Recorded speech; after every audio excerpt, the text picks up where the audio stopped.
Hello friend, welcome back to my channel. আজকে আবার চলে এসেছি আরেকটি ব্লগ নিয়ে।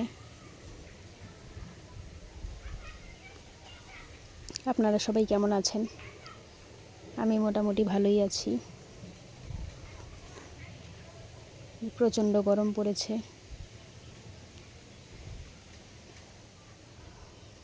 তো সকালবেলা আজকে বাসন টাসন ধুয়ে নিয়ে আজকে আর চা খাইনি, প্রচণ্ড গরম। আজকে সকালবেলা ভাবলাম অন্য কিছু করা যাক,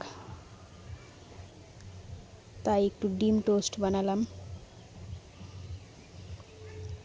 এই যে দেখুন, আমাদের বাড়ির আরেকজন সদস্য মিনি, এটা আজ বেশ কয়েকদিন হলো আমাদের বাড়িতে এসেছে।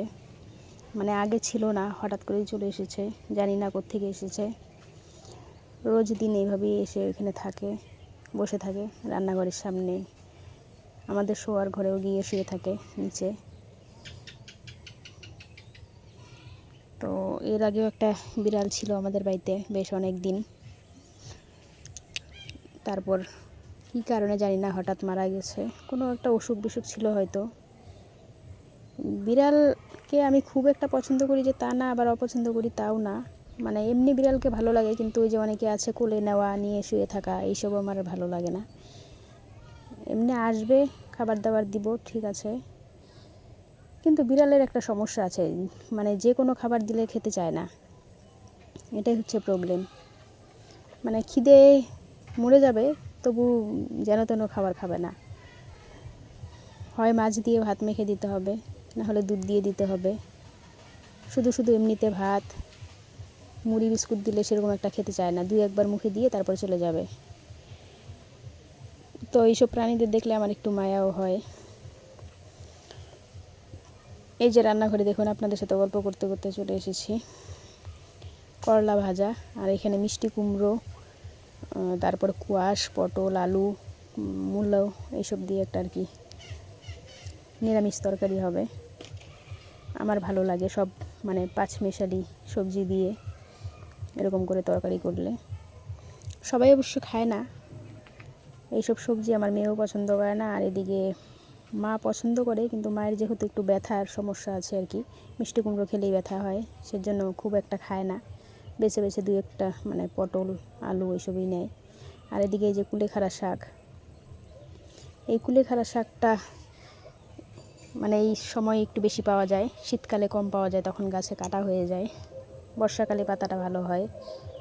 এতে যাদের অ্যানিমিয়ার সমস্যা আছে আর কি, মানে হিমোগ্লোবিন কম, তাদের জন্য খুবই উপকারী।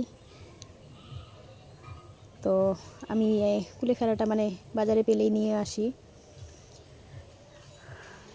আর এদিকে দেখুন, এই যে চাল ভিজিয়ে রেখেছিলাম, এটা বাটবো এখন।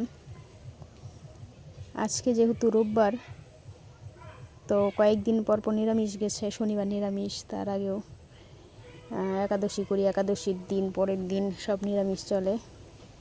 তো আজকে মেয়ে বলছিল চিকেন খাবে, তো চিকেন আনা হয়েছে। চিকেনের যে মানে নরম মাংসগুলো আর কি, সেগুলোর জন্য ওই যে চাল বাটা দিয়ে এটা ভাজা করা হবে, পকোড়া টাইপের আর কি। আর যেগুলো হাড় হাড় আছে ওগুলো দিয়ে তরকারি হবে।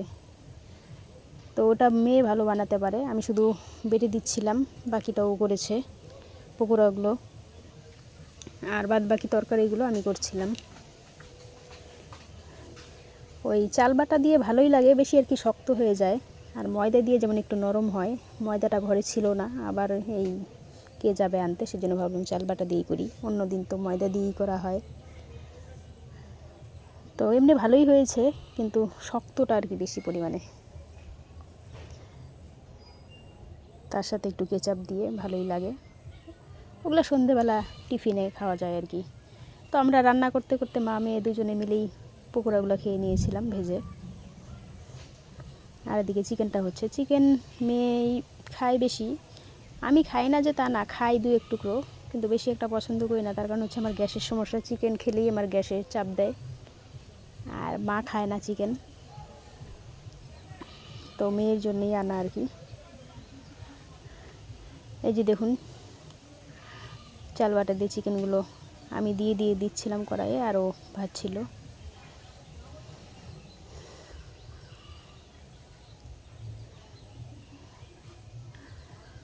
এভাবে মানে দোকানে তো পাওয়া যায় চিকেন যেগুলো পকোড়া, সেগুলো জানি না কী দিয়ে কীভাবে করে। বাড়িতে আমরা এইভাবে চেষ্টা করলাম, আপনারা চাইলে আপনারাও করে খেতে পারেন। অনেকে হয়তো এর থেকে ভালোও পারেন, আবার যারা করেন না তারা চেষ্টা করে দেখতে পারেন এভাবে খেয়ে কেমন লাগে, যারা চিকেন পছন্দ করেন। আমি তো প্রথম আমার মেয়ের কাছ থেকেই শিখেছি। মেয়ে এইসব কাজ ভালো পারে।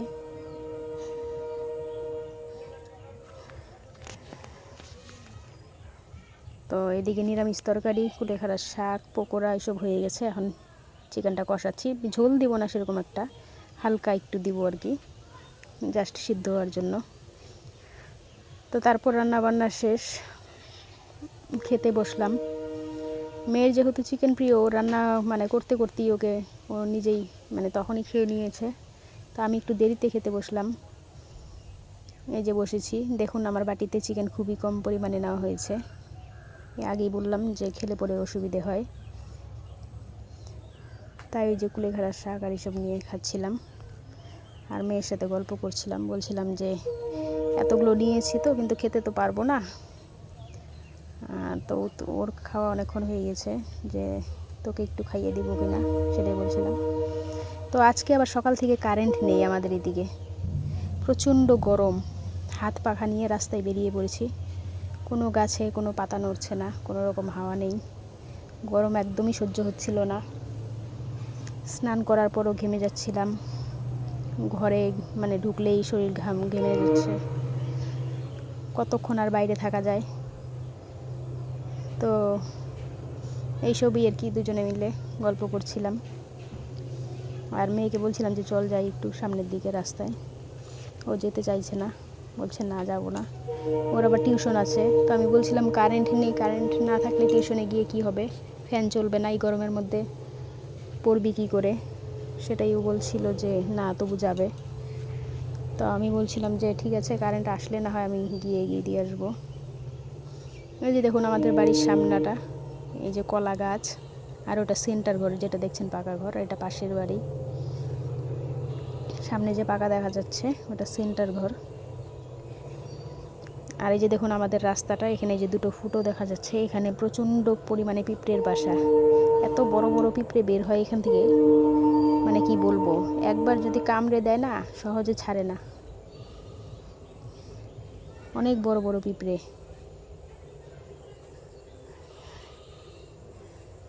আর এখন আমাদের এদিকে ওই দিনে অন্তত 4-5টা করে, মানে 4-5 জন করে লোক একসাথে আসে।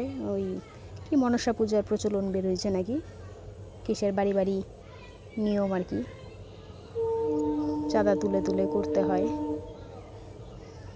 আমরা যদিও করিনি, কিন্তু সব দিক থেকে লোকজন আসছে প্রত্যেক দিন।